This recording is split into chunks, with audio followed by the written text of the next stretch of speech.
I love Donkey Kong Country. It's one of my favorite video games of all time.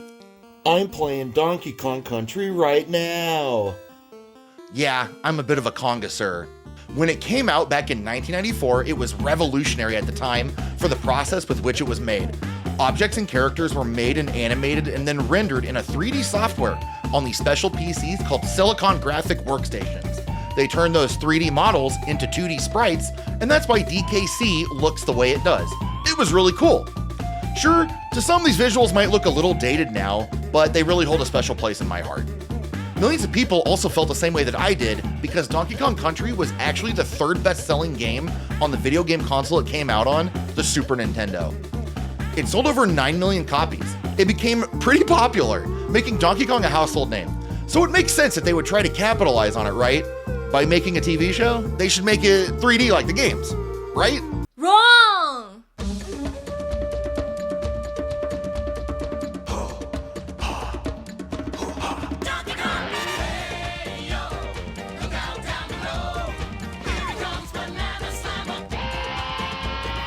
Let's talk about this now and just get it out of the way. Yes, this show looks kind of rough, especially now. Personally, I think it adds a lot to the charm of the show. It feels dated for sure, but that's the reason why I love it. I watched the entirety of the Donkey Kong Country TV show, which I am now going to refer to as DKC TV moving forward, in its entirety on my Twitch channel over the course of a few months. About one episode per stream. I had an absolute blast rewatching some of the episodes that I remembered from when I was young, and there were even some that I was watching for the first time. DKC TV lends itself really well for creating live content. While I was watching it on stream, I would slow it down, watch frames individually, and comment on the weird movements the characters would make. Actually, let's talk about the movement. DKC TV was made using motion capture. Oh man, watching this old footage is great. I love seeing behind the scenes footage of people in mocap suits playing around and having fun. And those miserable top trading men. Much like the games, this motion capture stuff was really cutting edge at the time. It's really cool, and it made the 3D models look like they were moving more naturally. The cast of this show is pretty massive, so I'm only going to talk about what I consider to be the main squads.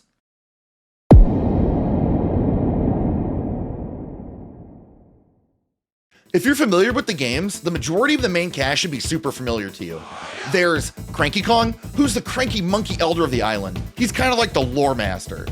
There's Funky Kong, who is a cool stoner dude. He can also build and fly planes. There's Candy Kong, who is sometimes DK's girlfriend. She's the only person on the island who has a 9-to-5 job. She works at a barrel factory. There's Dixie Kong, who doesn't appear as much in the show as the other Kongs, despite having an entire game in the mainline series where she is the main character. She is also Diddy's gal pal. There's Diddy Kong, who's the annoying sidekick with a heart of gold.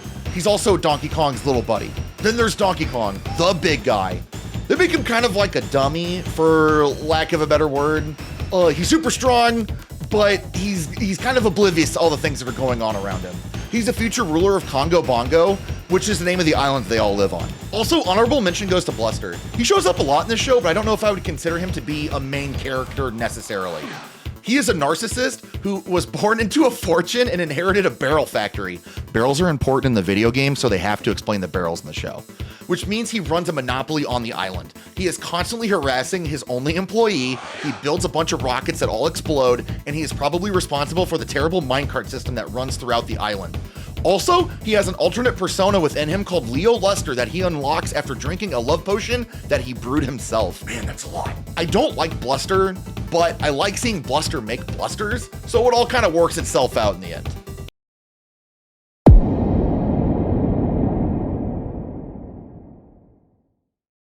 Crusha, who wears a full leotard.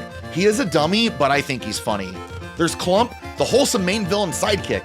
Clump is absolutely adorable. King K. Rool, the Big Papa, the king of the Kremlings. His main goal is to snatch the crystal coconut and rule all of Congo Bongo. There are some side characters that I don't have time to get into in this video, but I at least wanted to mention them, like my pirate homie SCURVY. He's after the crystal coconut just like King K. Rool because he believes that one of Donkey Kong's ancestors stole it from his great-great-great-great-great-grandfather. Also, he's a really good singer. The main draw for the show nowadays is definitely to gently tease it while you watch it. But you'll be pleasantly surprised to know that this show has at least one certified banger per episode. When you're talking to somebody about DKC TV, you usually have to mention the music in it. Some songs of note are the theme song,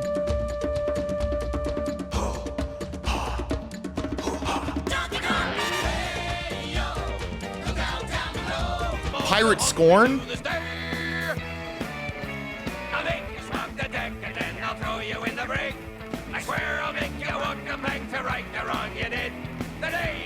SCURVY, you wish you'll never born. When the coconut is mine, then you'll feel this pirate scorn. Nobody's Hero, I don't know what's happening to me. I'm getting all the blame for things I didn't do. and Finest Hour. I have the power. This is my finest hour. Nothing on this earth can stop me now. These Kongs and Kremlings go on all kinds of crazy adventures together. The main story of the show is kind of continuous. It's not super important. You could probably pick an episode randomly and watch it and at least have a good understanding of what's going on. But there is a through line that runs through the show, and that's that Donkey Kong is the protector of the crystal coconut, and he is the future ruler of Congo Bongo. They don't really explain who the current ruler of Congo Bongo is, but I guess the implication is that it's Cranky Kong. I'm not 100% sure. I don't understand why everybody wants to add all this extra lore to the DK universe. They are literally just apes in a jungle fighting with a bunch of reptiles. There are entire Wikipedia articles dedicated to trying to figure out the lore in the Donkey Kong universe, which is cool. Like I said earlier, I'm a really big fan of these games, but for me personally, my headcanon for Donkey Kong is that they're all just wild animals and they're just kind of like primitively fighting each other. I don't mind all the extra plot lines and stuff that are added into it, but I do think that sometimes they try to stretch it a little bit thin and they try to make explanations for things that don't necessarily need to be explained. In the show, there are golden bananas, there are artifacts to find, there are ancient gods that talk to the Kongs. It all starts to sound a lot like The Legend of Zelda to me, unless... Back in 2001, Nintendo released the Hyrule Historia, and in that book they introduced a timeline which all the Zelda games take place on. If you aren't familiar with it, it's kind of super convoluted. If they can make up a timeline for Zelda, I want to make my own stupid one for Donkey Kong. So this is the Donkey Kong timeline.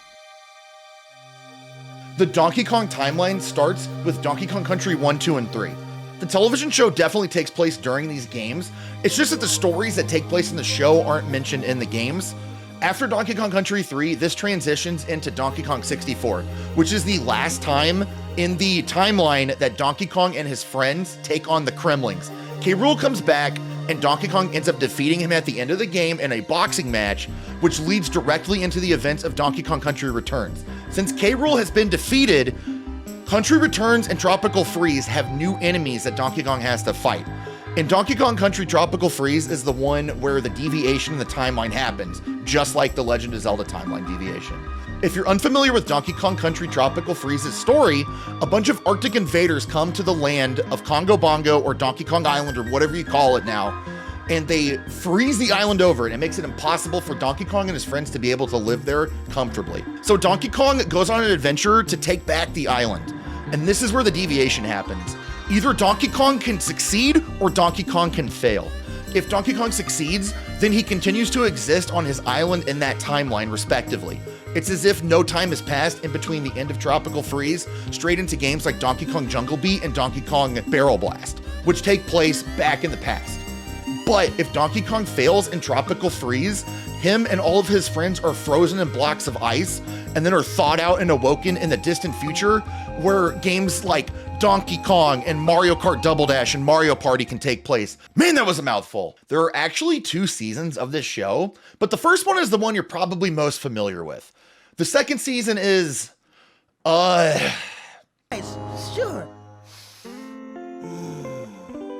I smell banana cream pie. Hi, DK. Hi, Creamy.